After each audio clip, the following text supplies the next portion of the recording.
Shalom saudaraku yang terkasih dalam Tuhan Yesus Kristus. Tahun baru 2022 kita tetap ngopeni iman. Iya, kita tetap ngopeni iman dengan bersama-sama merenungkan, mendengarkan kebenaran firman Tuhan. Untuk itu marilah kita berdoa. Ya Tuhan Yesus, kami pada saat ini siap untuk mendengarkan firman-Mu, untuk bersama-sama boleh memelihara iman kami di tengah-tengah kondisi yang masih bergulir, di tengah-tengah kondisi yang belum pulih benar. Tetapi biarkanlah ketaatan kami kepadamu itu boleh senantiasa setia, dan Engkau melayakkan setiap kami. Terima kasih Tuhan, kami siap mendengarkan firman-Mu. Hanya di dalam nama Tuhan Yesus Kristus kami berdoa. Amin. Saudaraku yang terkasih, sebenarnya bacaan kita itu cukup panjang gitu ya. Bacaan kita itu sebenarnya diambil dari surat Rasul Paulus kepada jemaat di Efesus, pasal yang pertama ayat yang ketiga hingga 14. Panjang gitu ya, nanti bisa dibaca secara mandiri. Tapi saya akan mencupliknya di ayat yang ke-11. Jadi Efesus 1 ayat yang ke-11 saya bacakan ya. Aku katakan di dalam Kristus, karena di dalam Dialah kami mendapat bagian yang dijanjikan. Kami yang dari semula ditentukan untuk menerima bagian itu sesuai dengan maksud Allah, yang di dalam segala sesuatu bekerja menurut keputusan kehendaknya. Demikianlah bacaan kita yang berbahagia, setiap kita yang boleh membaca firman Tuhan dan yang boleh memelihara dalam kehidupan hari demi hari. Haleluya. Saudaraku yang terkasih, pada saat ini kita ngopeni iman di kira-kira episode pertama di tahun ini, begitu ya, di tahun 2022. Ini Rabu yang pertama, waktu yang tepat untuk kita boleh bersama-sama ngopeni iman. Nah, tema ngopeni iman ini adalah tahun baru penuh antusias, ya. Tahun baru penuh apa? Antusias. Nah, di sini tahun baru itu orang biasanya itu kan akrab dengan yang namanya resolusi, betul ya? Resolusi tahun 2022, misalkan saja aku akan turun berat badan. Ini kalau boleh jujur saya sendiri begitu ya. Tapi resolusi ini juga nggak kelar-kelar. Saya boleh menurunkan berat badan saya sekitar 5-10 kilo. Wah, supaya slim gitu ya, supaya baju-baju juga muat Bapak. Karena sudah mulai ya, karena pandemi di rumah terus, kerjaannya makan ngemil, berat badannya ke kanan terus ya, jarum timbangannya akhirnya ya menjadi semakin nyempluk begitu ya. Resolusinya adalah turun berat badan. Ada juga yang lain resolusinya adalah mungkin bisa berinvestasi emas misalkan, atau bisa sehat pulih benar di tahun ini gitu, atau punya pola hidup yang sehat, atau resolusinya boleh melayani Tuhan dengan semakin giat begitu. Resolusi adalah sebuah harapan akan sebuah pencapaian kita di tahun itu. Harapan yang tentunya harus kita sertai dengan sebuah upaya yang seimbang juga. Nggak mungkin dong kalau kita ngomong ya saya pengen Pak, tapi akhirnya juga nggak ngapa-ngapain. Ya berat juga, nggak bisa. Nah, ada yang iseng ngomong tuh begini ke saya. Resolusinya apa? Oh, resolusi saya tahun 2022 adalah menyelesaikan resolusi saya di tahun 2021. Saya pikir, loh, ya curang, nggak boleh gitu, masa nggak ada yang baru gitu. Terus dia berkata begini, lah tahun kemarin isinya pandemi aja nggak ada yang bisa dilakukan gitu. Tak pikir-pikir kok, ya juga gitu ya. 2021 tuh secara full loh pandemi. Kalau 2020 itu kan mulai Maret ya, masih ada 3 bulan awal lah, kita belum terjangkit pandemi gitu. Tapi 2021 kemarin itu praktis semuanya itu pandemi. Bahkan kalau mengingat kasus Juni, Juli ke Agustus begitu ya, waktu varian Delta meledak dengan kejadian yang luar biasa, itu membuat kita mungkin juga tidak bisa berbuat banyak gitu. Sehingga mungkin di tahun ini adalah tahun di mana kita boleh menetapkan resolusi harapan, tentunya dengan rasa antusias. Nah, antusias itu apa? Nah, kita akan belajar. Apa yang sudah kita pelajari dari surat Rasul Paulus kepada jemaat di Efesus tadi, itu ditulis ketika Paulus ada dalam penjara ya. Ditulis ketika dia ada dalam kurungan jeruji besi. Tetapi seperti yang kita tahu, Paulus adalah orang yang punya hikmat dan iman yang luar biasa. Setelah Tuhan Yesus menyentuhnya secara pribadi, dia menjadi pribadi yang sangat kuat dalam iman, sangat setia dan taat kepada Allah. Sehingga dalam kesesakan itu, dia justru bisa menjadi berkat untuk orang lain. Menjadi berkat dengan cara dia menulis surat, dan suratnya itu berisi tentang puji-pujian kepada Allah. Kita bisa buka nanti di surat Efesus pasal yang pertama di bagian awal. Dia memuji Allah, dia memuji Kristus dengan begitu luar biasa karena dia merasakan cinta kasih meskipun dia ada dalam penjara. Bukankah ini luar biasa? Nah, apa yang saya cuplik tadi tentang sebuah ayat dalam pasal yang pertama tadi, Paulus mengatakan hal yang sederhana, Bapak Ibu. Paulus mengatakan sesuatu yang ditulis dengan petik begitu ya, tanda petik begitu di dalam Kristus. Kalau kita cek ini ya, kita cek dengan lebih mendalam lagi surat Efesus ini yang pasal yang pertama tadi loh, yang sudah kita baca tadi. Ayat yang ketiga sampai ayat yang ke-14. Itu ternyata dari kira-kira kurang lebih 11 ayat. Itu Paulus mengulang kata, ya, mengulang sebuah frasa yang mirip, yakni antara di dalam dia dan di dalam Kristus. Nanti bisa cek sendiri.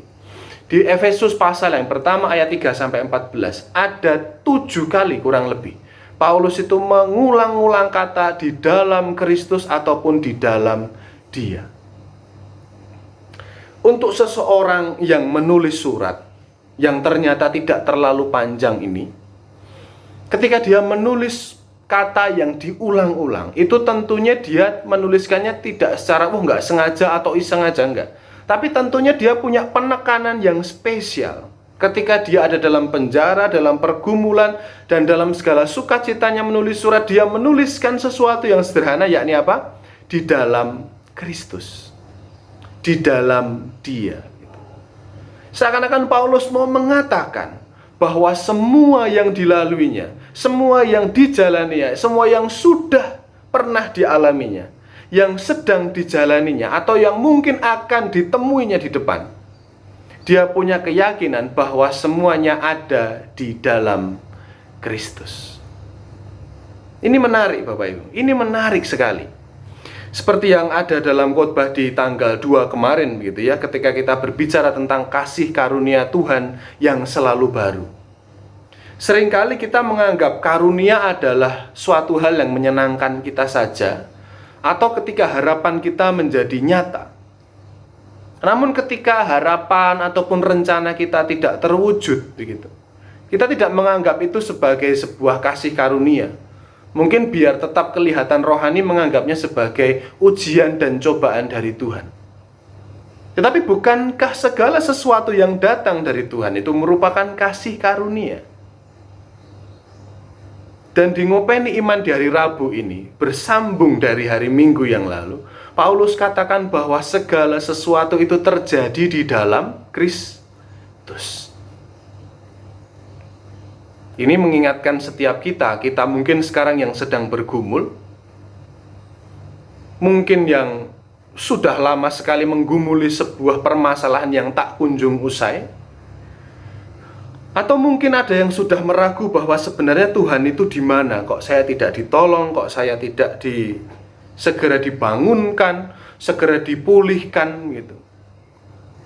Seakan-akan kita akan mengatakan bahwa kasih karunia dalam Tuhan itu ketika itu semua selesai. Tapi ketika itu dimulai dan segala prosesnya sampai detik ini, seakan-akan itu bukan di dalam Kristus. Padahal justru itulah kasih karunia dalam Kristus dalam semua peristiwa kehidupan kita. Bapak Ibu Saudara sekalian, 2022 itu memang harus diakui samar ataupun bahkan tidak bisa kita mengerti secara penuh. Apa yang akan terjadi? Kapan gerejone onsite? Kapan kita bisa PD sektor lagi? Kapan kita bisa paduan suara lagi? Kapan kita bisa misalkan saja PA bersama di gereja lagi? Bahkan mungkin kapan kita bisa retreat bareng lagi, camp bareng lagi? Enggak tahu. Tetapi satu hal yang harus kita ingat adalah dalam perjalanan kehidupan persekutuan gereja kita, biarlah kita mengingat bahwa segala sesuatunya adalah kasih karunia Tuhan yang terjadi di dalam Kristus. Sebuah kata untuk menyenggol tema kita, yakni ketika tema itu adalah tahun baru dengan rasa antusias. Saya suka dengan kata antusias ini, Bapak Ibu. Bapak Ibu pasti suka ya? Tetapi antusias itu artinya bukan sebuah optimisme ataupun semangat yang buta. Pokoknya aku percaya nanti 2022 isinya ini. Enggak, antusias tidak begitu. Antusias itu punya kepercayaan diri, kondisi yang tidak lesu, kondisi yang berani, kondisi yang mampu untuk menghadapi karena dia antusias. Nah, antusias ini apa? Antusias kalau dalam bahasa Inggris itu berasal dari kata enthusiasm. Enthusiasm kalau Indonesianya antusias. Nah, enthusiasm ini berasal dari kata en dan juga theos. Enthusiasm dari kata en dan theos. En ini artinya di dalam, theos itu artinya Tuhan. Jadi antusias secara akar kata itu artinya di dalam Tuhan. Nah, kalau saat ini kita merenungkan apa yang akan terjadi di 2022, marilah kita hadapi dengan rasa penuh antusias. Kenapa antusias? Karena antusias itu bukan sekali lagi optimisme yang buta. Antusias itu adalah kepercayaan diri dan keberanian berjalan karena kita yakin semuanya akan terjadi di dalam Tuhan.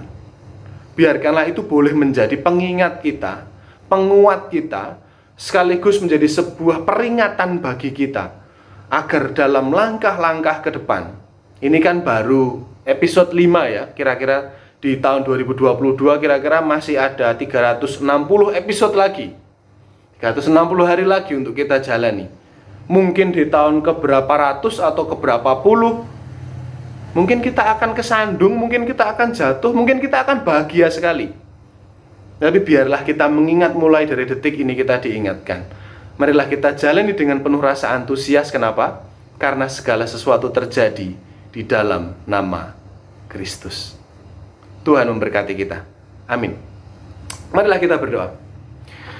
Ya Tuhan Yesus, kami mengucap syukur bahwa ngopeni iman ini boleh terjadi. Dan biarkanlah kami secara pribadi boleh ngopeni iman secara pribadi, membaca renungan, bersaat teduh, mendengarkan sapaan gembala setiap pagi. Juga ketika kami bersama-sama dengan keluarga ataupun rekan-rekan sepelayanan kami, biarkanlah kami boleh menghadapi tahun baru ini dengan sebuah optimisme, dengan sebuah rasa antusias, karena di dalamnya kami percaya Tuhan yang senantiasa menyertai kami.